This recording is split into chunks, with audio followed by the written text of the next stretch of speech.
Welcome to Leaders of Land and Legacy, presented by JABC, where we engage Indigenous business leaders from across British Columbia to explore work readiness, financial health, and entrepreneurship. If you want to learn what makes these leaders successful and how you can apply these lessons to your own life, then you're in the right place.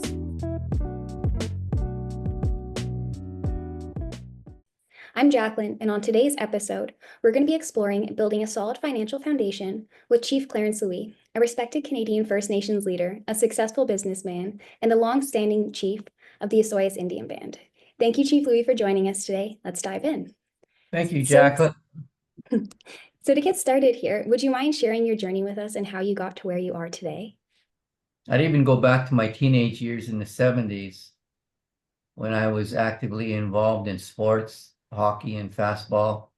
Organizing sports teams was my first, organizing role, and being involved in leadership in some form, running sports teams, and then fundraising and looking after the cost of running sports teams and organizing tournaments and things like that. Because to be involved at management level, any type of leadership in business, you need to have organizational skills. You need to be the one that wants to be the manager or be the one in charge and calling the shots, so to speak. And yeah, so that would have been where I got started from managing sports teams, and then on to university, being interested in Native American studies, and then working at the tribal council office and sitting around meetings with chiefs and councils from the Okanagan Nation, and then eventually being elected chief, and been doing this for almost 40 years now. Wow. And I love working on the business side of the scale. I actually hate politics, but you can't get rid of it. It's everywhere. But I love creating jobs and making money for my community. Fantastic how you built your way up like that. Thank you so much for sharing that. If you had to sum up your journey in a headline, what might that be? In a headline? Yeah, or a couple words. Get done. I like it. All right, so moving forward, what financial habits have been most essential as your journey, both as a chief and an entrepreneur? Having the respect for money, and still even to date, money has its own language. I don't care if you're in business or in governance. You can't run governance, and even every social program, everything costs money from A to Z, from birth to death. Everything costs money, and you need to have financial strength. Your words have to have money backing them up, or else they're empty words. And what I've noticed is that everything that any community needs, whether it's youth, elders, schooling, health, recreation, nothing's free. There's no such thing as a free lunch. Everything costs money, even spirituality. When we have cultural programs, language programs, every ceremony we do costs money. Even our Aboriginal title and rights. Lawyers aren't free. We have schools on a reserve. Teachers don't work for free. Health staff, doctors and nurses don't work for free. Nobody works for free, and neither should they. That's just the reality. Everybody loves a paycheck, and everybody deserves a paycheck, and everything costs money. So you got to make money to look after not just your family's need, but your community's needs. Thank you for bringing awareness to that. That's an amazing point. How might you recommend Indigenous youth start developing these sorts of things and in moving forward? You'll only go as far as your work ethic will take you. You got to have a good, strong work ethic. You got to be willing to work. I mean, be a lifelong student if you want to be a manager. I mean, your schooling's not going to end at grade 12 for most leaders. And there's no finish line in business. There's no finish line in personal growth. Always be a student is one of the best lessons I've ever learned, and the best advice that I've ever gotten is, no matter how many letters are behind your name or what title you carry, always be a student. What you learn in business is you got to hang around smart people. When you run a business, you should be hiring people smarter than you. And usually the first person you hire in business after yourself is your finance person, is your accountant, is your bookkeeper, because you need somebody to do the budgets, watch the budgets, and make sure spending doesn't get out of control. And even in government, who sits next to the prime minister, even in the premiers, who sits next to the premiers? It's always the minister of finance, because to run the government, to run BC, to run Canada, to run towns and cities, your finance person is the next person that you want to hang around and be around finance people. Thank you so much. Yeah, it's very important who you surround yourself with. It can really dictate your success. So, what practical steps would you suggest that Indigenous youth take to start saving, investing, and growing their own wealth? Start with your own personal bank account. You got to have a bank account. I mean, most youth, and I'm guilty of it myself, we never paid attention to our bank account other than knowing when we didn't have money in there and always wanted more money in there, start a savings plan. I mean, everybody, when they look back, I don't care what age you are, everybody wishes they started their savings plan earlier. There's a compounding effect of money, just like there's a compounding effect of expenses. I mean, most people don't realize if they cut back this or didn't smoke or didn't gamble or didn't do this, you realize how much money you'd save. You know, we all have poor spending habits, but the smart people always have a savings plan and they're more disciplined. I mean, I'm not very disciplined with my own money. I got a few bad spending habits. Some of them I'll keep, you know, I don't gamble, I don't drink or smoke, but my bad habit is spending money on toys for my grandkids. I think that's a spending habit that I'm not gonna break. I'm not gonna fine. I spent thousands of too much money on toys, but that, you know, but that's okay. I'd rather Yeah. spend it on toys than drinking, smoking, or gambling. Plus, I don't think they're complaining. Yeah.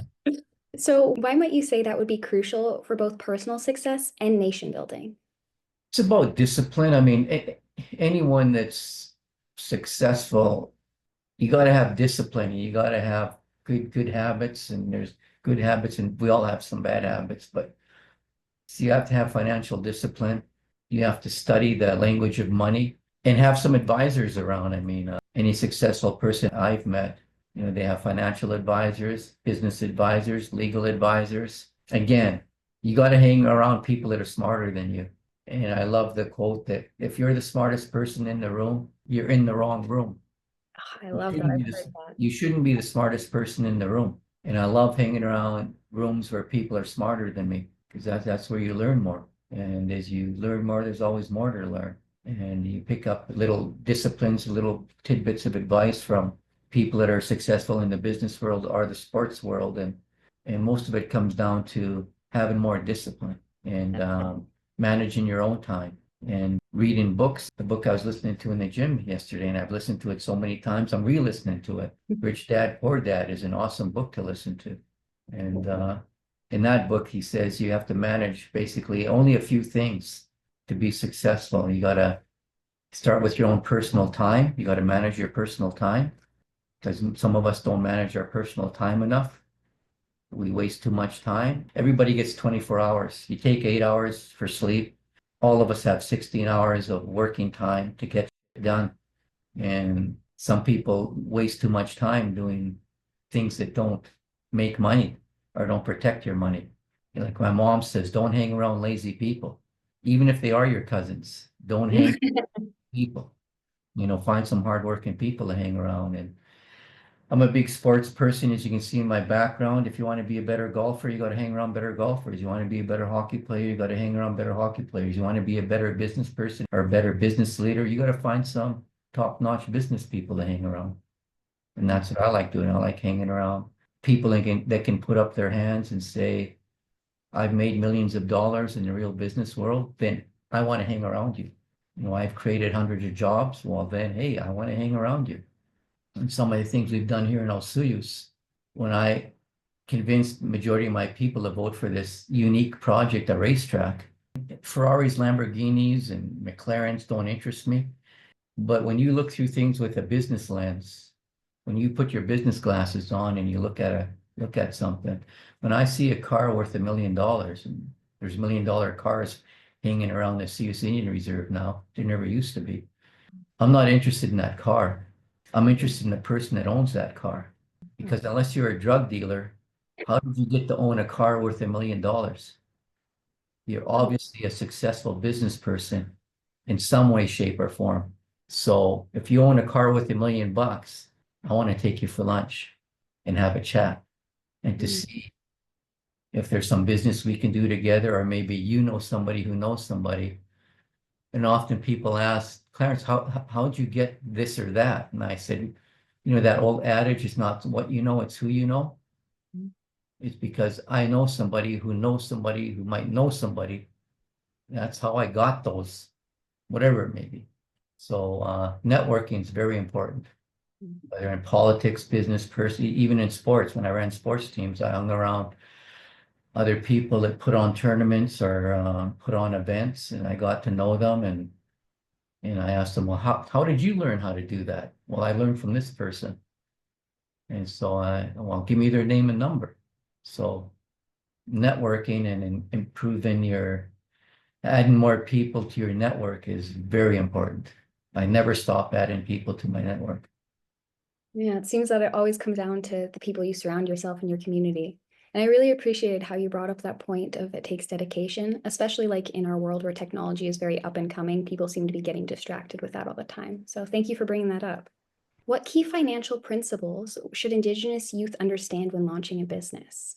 Of course, there's a standard, the standard principles of any business, profit and loss, return on investment, all of those type of things. But if you read the stats in the competitive business world, even smart people fail, even though you've gotten lawyers, you've got an accountant, you did some financial projections, business is still a risk. And I've read somewhere that 50% of the businesses started fail in the first 10 years. Wow. And those 50% remaining, 50% of them fail in the next 5 years. And in fact, today we were just talking about a project where a wealthy businessman built a very expensive residential development and went broke. And we ended up buying, it was our biggest land purchase ever. A few months ago, we ended up buying over 2,000 acres of that for sale because it went bankrupt. So we bought it through the judge. But I'm just saying that he's a smart businessman, but you're going to have failures. And the smart ones learn from those failures. And I'm still going to have some failures. I've done some dumb in my time. I don't care if you're Jimmy Pattison or who you are, you're going to have failures. But you have to respect money and pay attention to it and watch. And what's the old adage? What gets measured gets done. And you have to be willing to, with your bookkeeper, with your finance people, hang around them, talk to them every week, have financial reports every month, have quarterly reports, quarterly meetings, and be smart with money. But again, you're going to have failures, and the best ones have always failed. And I don't care who you are, you're going to have your ups and downs in business, but you got to be willing to have that self-discipline and be willing to work very hard. You got to work harder in business than you do most anything else because you sweat the bullets. You sweat your bank account, you sweat paying the bills, making payroll for all your staff, but it's a lot of fun.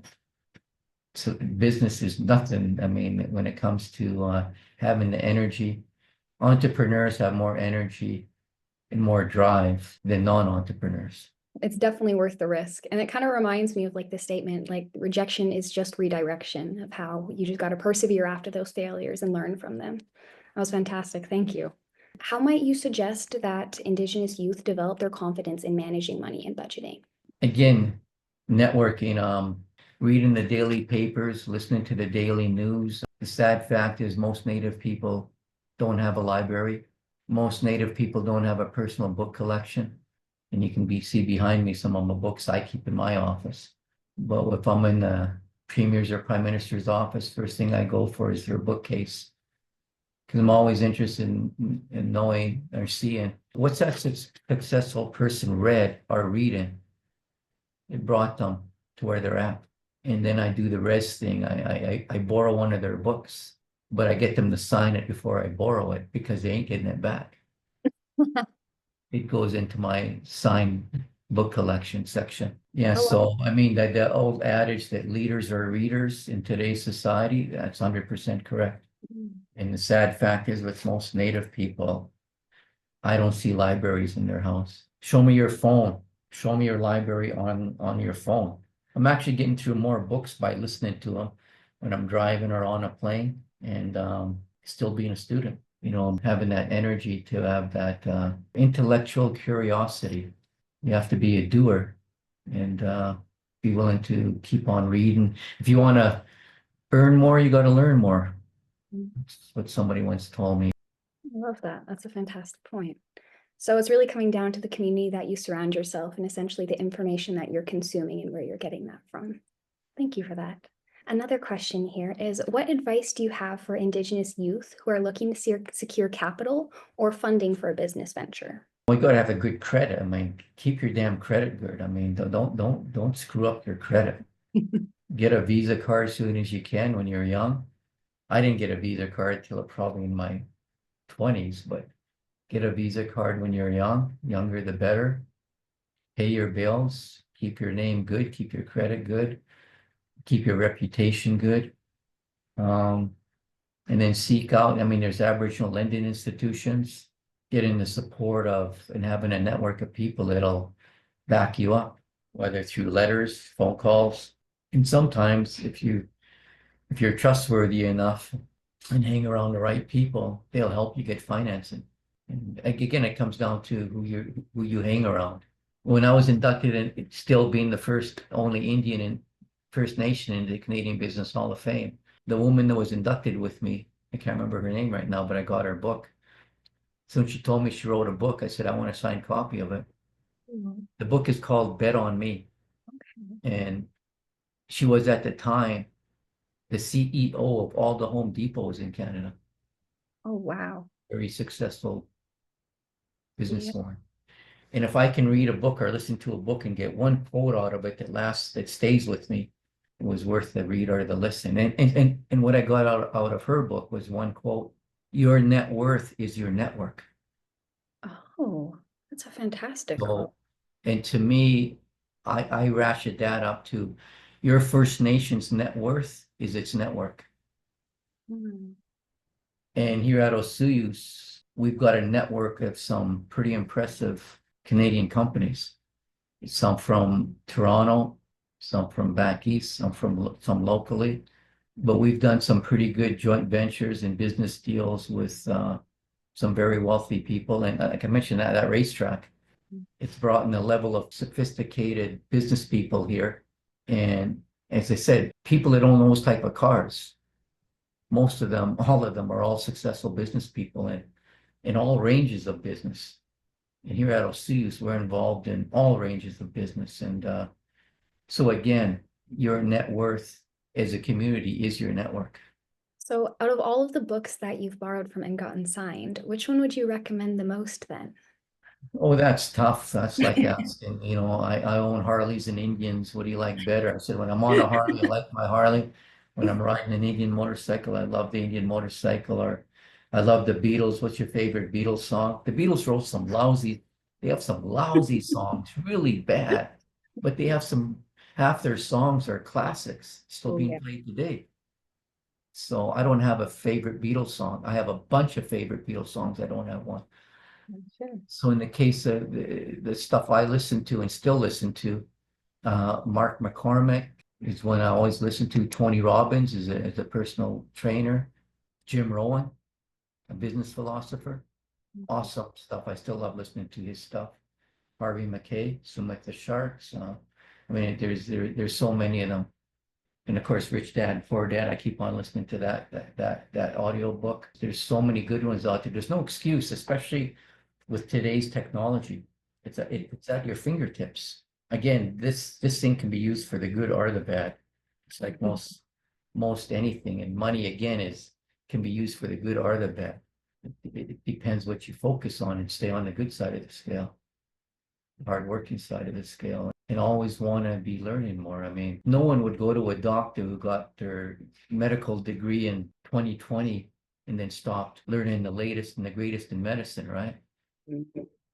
Computer people never stopped on DOS or whatever Microsoft is at now. You just keep on ranching. As I mentioned, there's no finish line in personal growth or in business or in leadership, and everything's a study. As Jim Mhm. Rohn says, if you want to be wealthy, study wealth. If you want to be happy, study happy. If you want to get in good physical shapes, there's a lot of books and tapes on how to get your ass in shape, right? 90% of people will buy TVs, Mhm. but only 10% of people will buy business books.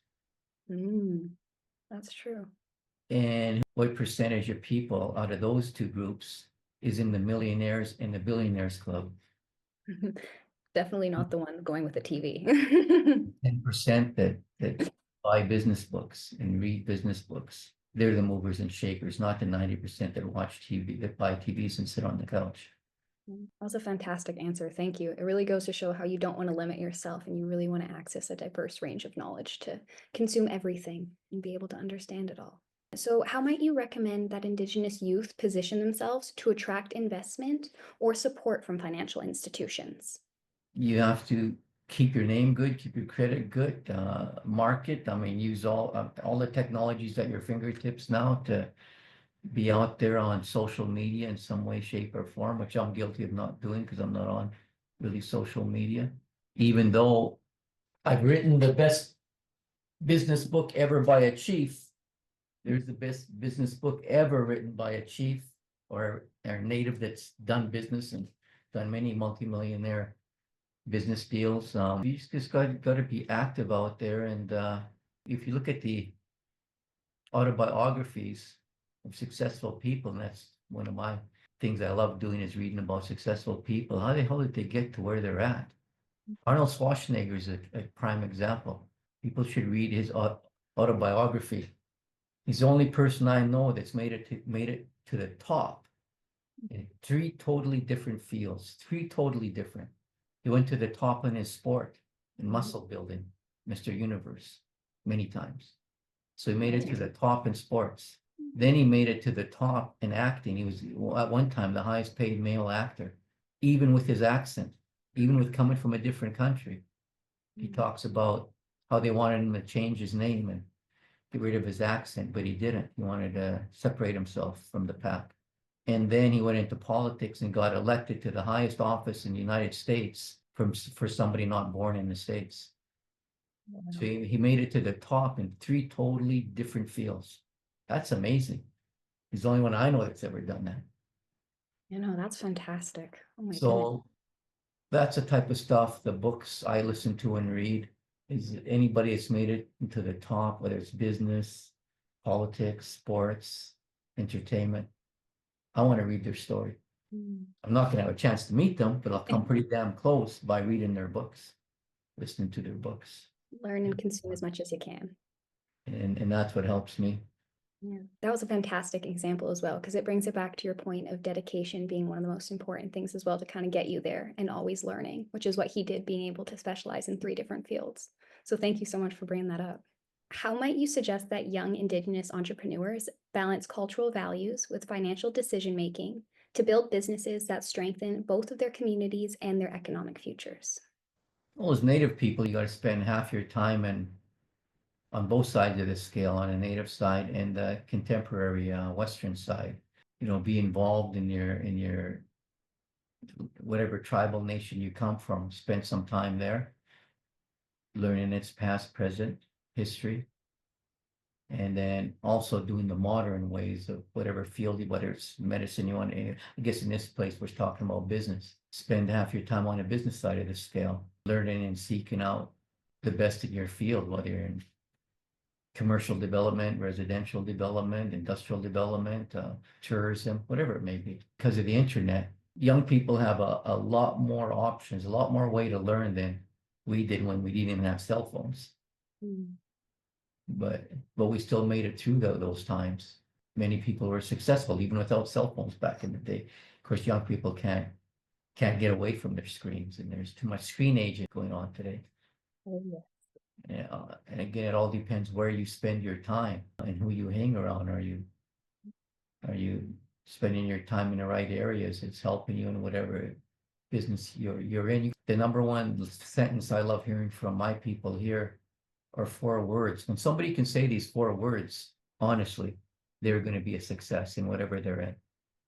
If you Okay. can say these four words, I love my job, If you can say you love your job, I don't care if you're a janitor, a bus driver, a school teacher, but that's what you want. If you're going to hire a school teacher to teach your kids, you want somebody that they love their job so much, that's all they want to concentrate on. They want to be the best teacher, grade school teacher, high school teacher, university teacher, whatever. They want to be the best teacher they can be, and that's their entire focus is to do that. Seem like a doctor. I mean, you want your doctor just to be a doctor. You don't want your doctor to half time be doctor and half time be something else. You want their total focus to be in health.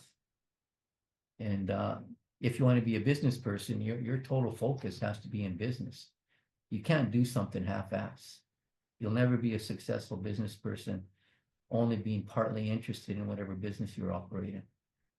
You got to have that total focus that you love your job so much. That's your dedication. That's what you want to do for the rest of your life. I've run into people like that even on our list. We have a young guy that we sent to Australia to become a winemaker because he said that's his career choice. Oh, That's his career choice. So was to be a winemaker. And that's his total focus. Even as we sit here today, he became the world's only First Nation winemaker a year and a half ago or so, where he moved himself up the ladder. He committed to that job that he said he loved. We have another person we sent to a very expensive golf pro management course in Southern California because he said, with tears in his eyes, I've made my decision. I want to spend the rest of my life in the golf industry. I want to be run a golf course. And he finished the course, came back home. Now he's working at our golf course. And that's what you want in any type of operation. Somebody that's decided their career choices, this or that, and that they look at you every day and they say they love their job. What's that old saying? If you love your job, you'll never have to work another day in your life. I love that saying. Those are some fantastic examples. It really goes to show that passion and dedication almost go hand in hand. They're kind of like a little pair there. Thank you. Oh, exactly. Yeah. And I mean, when you have a finance person, which is some of our main hires here, is in any operation, any business, you want your main finance person to only be interested in doing that. You don't want your finance person to be half-assed at finance because they're interested in something else. Yeah. I want my main finance person here at the Sioux Singing Band to only be interested in numbers. In fact, to be antisocial. She doesn't like hanging around people. She doesn't want to visit. Antisocial. She just wants to sit at her computer and look at numbers every day. That's what turns her crank. Hey, that's the type of finance person I want looking after my financial interests. Where can I find one of her? Thank you for that. And then one final closing question here. What's one piece of financial advice that you give to a young person just starting out and why? Learn the language of money. Okay, I like that. Money has its own language. And it's sad that most natives, especially chiefs and councils, they don't understand the language of money. They think money just falls out of the sky or it magically appears or we can always get a grant. No, no, no, no. It takes more discipline and more backbone and more heart to make money than it does. Because it's easy to spend money. We can all spend money. There's no talent or discipline in spending money. But it takes a lot of talent and discipline to make money. And it's the 10% that know how to make money. It's the 90% that know how to spend money. Mm, It's a different mindset and a different focus when it comes to knowing how to make money as opposed to knowing how to spend money. That's fantastic. And we've discussed a bunch of different platforms to do this sort of learning on. What would you recommend the best platform is to learn about this money language? If you can't find a smart person to hang around, get on the internet. It's a study. I mean, as Jim Rohn says, success is a study. You want to become successful, study success, hang around with successful people, network, find the coach. I ran into somebody that's very rare. I've heard that term when he said, I'm a business coach. I said, really? I've never heard somebody identify themselves as a business coach. And he said, I'm retired. I only deal with wealthy people's money, mostly from Ontario. He said, but I won't take on a new client unless they follow 4 rules of mine. I said, what are your 4 rules? He said, number one, show up on time. I said, well, that's good. That's my rule too. I have a chapter in here about Indian time and how I hate it. Number two is finish what you start. Number three is do what you say you're going to do. And what I find is most Native people don't do those 3 things. They don't show up on time all the time, not just at work, but socially, recreationally or whatever it may be. Finish what you start and do what you say you're going to do. But the fourth rule is the one I really love, and it really intrigued me when he said it. It's a simple rule that you were taught it, I was taught it by those that loved us, our parents and our grandparents, aunts and uncles. And now I'm teaching it to my granddaughter, and she's 3 years old. That fourth rule is so important. It's so simple, such common sense. It really blew me away when he told me that. He said, this fourth rule I won't break for anybody either. You know what the fourth rule is? What is it? Say please and thank you. Manners, that's a big one. It goes a long way. He said, I won't work with anyone that doesn't say please and thank you. I thought, wow, that is so cool. I actually called him up when he left my office, said, I want to talk to you about that fourth rule, because that really, gave me a kick in the rear. And I said, I'm guilty of that. Even in my own office here, I don't say please and thank you enough to the staff around here. And when I'm in airports and going through books, going through the bookshops there, I'm always seeing books about working with assholes, working with toxic people, how to put up with idiots, on these titles that exist out there now. And of course, one of the best books of all time was Everything We Need to Know We Learned in Kindergarten. And when he said, say please and thank you, that's the fourth business rule that he won't break for anybody. I thought, wow, that's so simple, but it's so important. And it's such common sense that we forget that. Get back to basics and say please and thank you to people that you work with, that you meet, and that you want to hang around. Say please and thank you. You said manners, right? Manners go a long way. So amazing to see how little things like that can really dictate your path. So you'd say those 4 things would set people apart then, if they stuck to those? Oh, exactly. If you finish what you start, if you do what you say you're going to do, one of the quotes I used in one of my presentations, which I still use, the number one rule for success, show up on time. The number two rule for success is follow rule number one. I like that. Rule number one's important. Yeah. Well, thank you so much for coming today. It was amazing to have this conversation with you and to gather all of that knowledge from you. I really appreciate that. And it's really amazing to see all the work that you've been doing, both for the Indigenous community and just for communities in general. So thank you. We really You're appreciate welcome. it. Thank you. Thanks for listening to Leaders of Land and Legacy presented by JABC. To learn more about our programs, visit jabc.org.